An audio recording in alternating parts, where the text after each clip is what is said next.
Reese. This is it? I ask, holding up the knife I was given. Knife might be a generous term for this.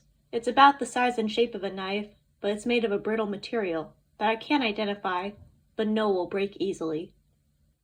That's it? Clone and Ketty confirm. I don't think hunting beasts that are nearly as tall as I am with nothing but this stupid little knife is going to end well. Unless... Is this secretly infused with crystals? I ask. Clone shakes her head. No, remember this is the pre-gift era hunting method. Before crystals. Is this really all you had? A stone dagger? It's made of rocks from Minera, Clone says. That doesn't make it sound any more durable. Is this safe? I ask. It wasn't back then, Clone says, but we'll make sure you're safe. I look down at the knife. They haven't put me in danger yet. At least the second hunt will be with the crystals. But first, since during the pre-gift era they weren't on an Aku, we have another ride in a giant snake. Don't you want to drive, Ketty? I ask as we step into the snake. All the teens in the old shows Mom makes me watch can't wait to drive. I personally preferred sitting in the passenger seat rather than having some of the best pilots that humanity has ever seen backseat driving. I'm fine with Clone driving, she says. The drive is short, only a few minutes long, and soon enough we're out of the giant snake. We get out on another ice pocket. Unlike the ice pocket I first arrived on, where I couldn't see anything, this one is lit up with crystals. It looks like an Arctic lagoon. Pools of crystal blue water are scattered around icicles that climb up to the ceiling of the dome. A little bit of paradise in the natural world. Except for the crystals, I guess. Ketty steps up to a dark blue rock enclosed in ice. There are faint carvings on the rock. While the Aku would travel through Bukornitum, she would occasionally need to rest and replenish her strength.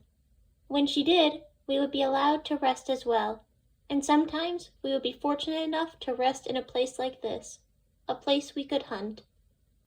She points to a horned figure depicted on the ice-covered rock.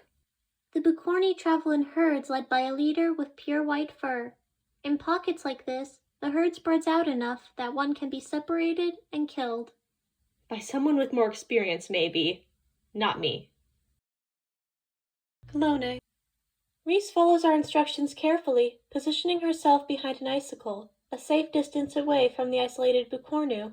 She's whispering the instructions to herself over and over. She still isn't confident this won't end poorly. She'll be fine once we properly assure her. I should be able to prepare an acceptable translation of my notes following the human-like conventions designed by the cultural artists. They should be detailed enough for your purposes. You live on Skrionzaku, after all. Clone, Ketty says. She's standing at my side. With her face buried in her blubbert's fur? Her senso is so faint, it's difficult to keep track of her. Why are you talking about crystals so much in front of Reese? I thought she was just a child. She is. It's simply a choice of conversation. Are you worried about something? I should include my notes in the translation. With some clever cuts. Of course. Reese tosses a chunk of horn off to the side to distract the Bukornu.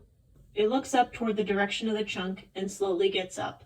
Reese moves to keep as much space between her and the Bukornu as she can, while staying out of sight behind the ice. She keeps looking down at her dagger.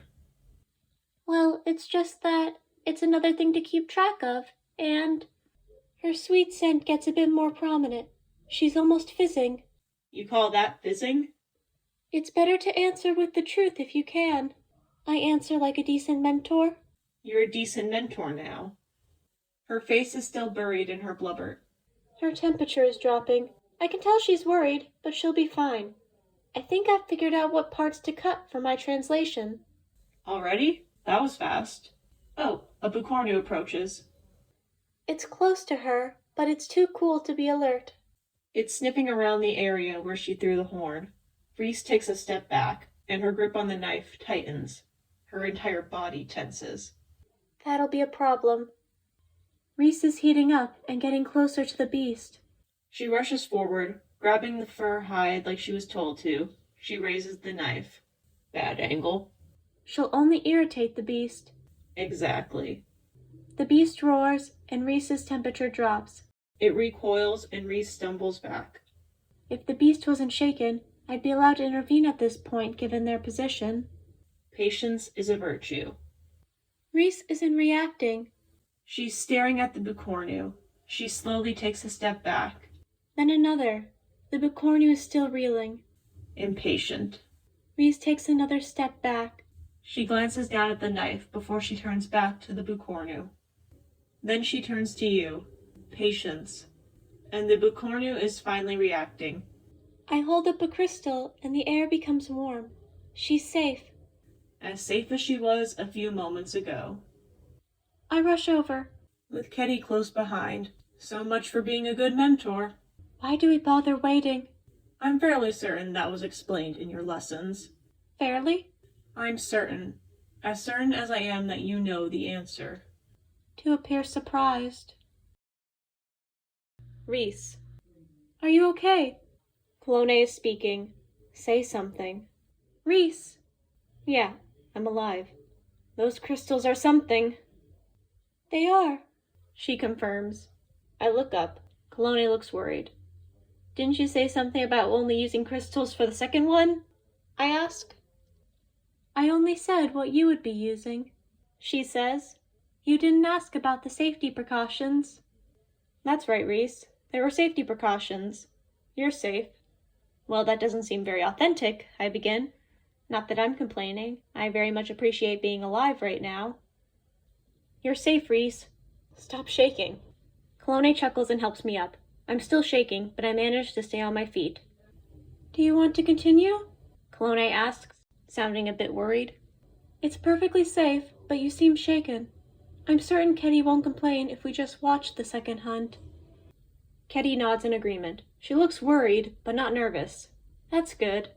As much as I want to continue on, just watching is probably for the best. I agree. Reese. One giant snake ride later, and we're back at Igena. Clone and Ketty lead me back to the lagoon area, where I get to watch another Bucornu get impaled by a crystal arrow. Might have been cool to use the harpoon, but given how much I'm shaking, I'd miss. And that's how our hunting methods have evolved over time, Clone says as they drag the beast to the shore. The second method is clearly better, I say, stating the obvious. Clone chuckles and Ketty nods. What's next for the ceremony? I ask. I kinda hope it's done. I feel tired and useless. Clone reaches up to fix my hair with a soft smile.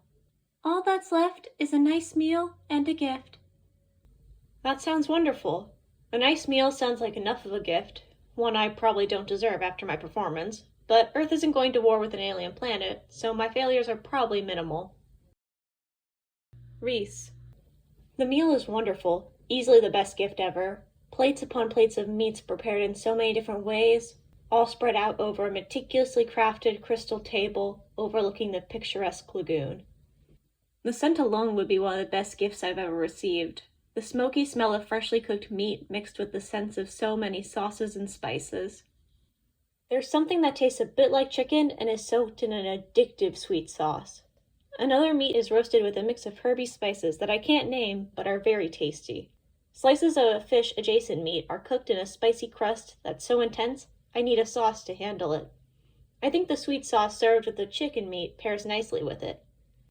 There are food items other than meat on the table, and they're pretty good as well.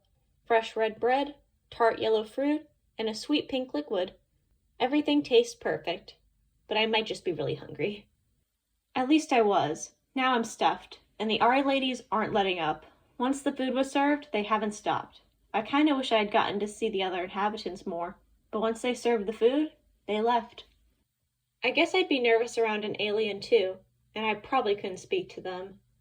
They did provide more evidence that the bright colors are an Ari lady thing. All of them were the same pale shade of green. Clone keeps suggesting that I try new things.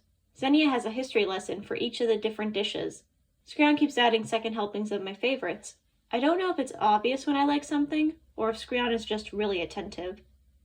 The actual gift is quite nice as well. It's a fluffy gray scarf made from the Bucornu's fur. They had to have made it earlier from a different Bucornu.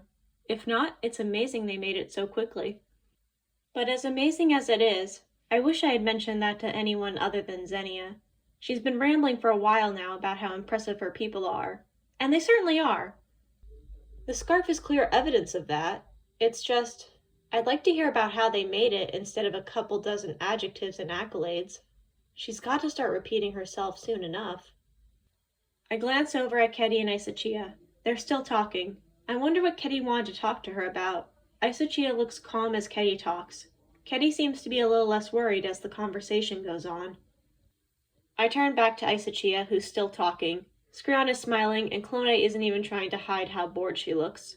Neither is Blueberry, who has somehow gotten off Clone's lap and is scooting away from the table and this conversation. Xenia pauses for a moment. "Hey, where are you going, Blueberry?" I ask. "Let's see what's caught her attention," Clone says. "Come on, Reese." Thank you, Clone and Blueberry, for giving me a break from that conversation. I get up and follow Clone over to where Blueberry is still happily scooting along into a tunnel leading to who knows where. Once we catch up, Clone leans against the wall of the tunnel and just watches Blueberry scoot along. Blueberry stops, turns around, and starts scooting toward Clone. Clone just watches her. Once Blueberry's at her feet, Blueberry begins bumping against her. "I think she might want you to pick her up," I note. "It seems so," Clone agrees. She continues leaning against the wall, not picking up Blueberry. Blueberry begins scooting over to me. I pick her up. Letters glow on her stomach. And this is the thanks I get for helping you escape Xenia. Unbelievable. "Thank you," I say. "This fluff ball is very crafty." "Very," Clone agrees. "You shouldn't have picked her up." Too late now. "So, nothing caught your attention?" I ask Blueberry. "Nothing, but you might want to pretend something did, unless you want to hear more about the amazing feats of the people of Aegina." "It's not that I don't want to hear about them," I say, "but—" I trail off, looking for something to talk about. There's nothing around here to really talk about. I like the tunnels. "Why?" I ask. Clone chuckles as I pull out my phone. "I like them." Right.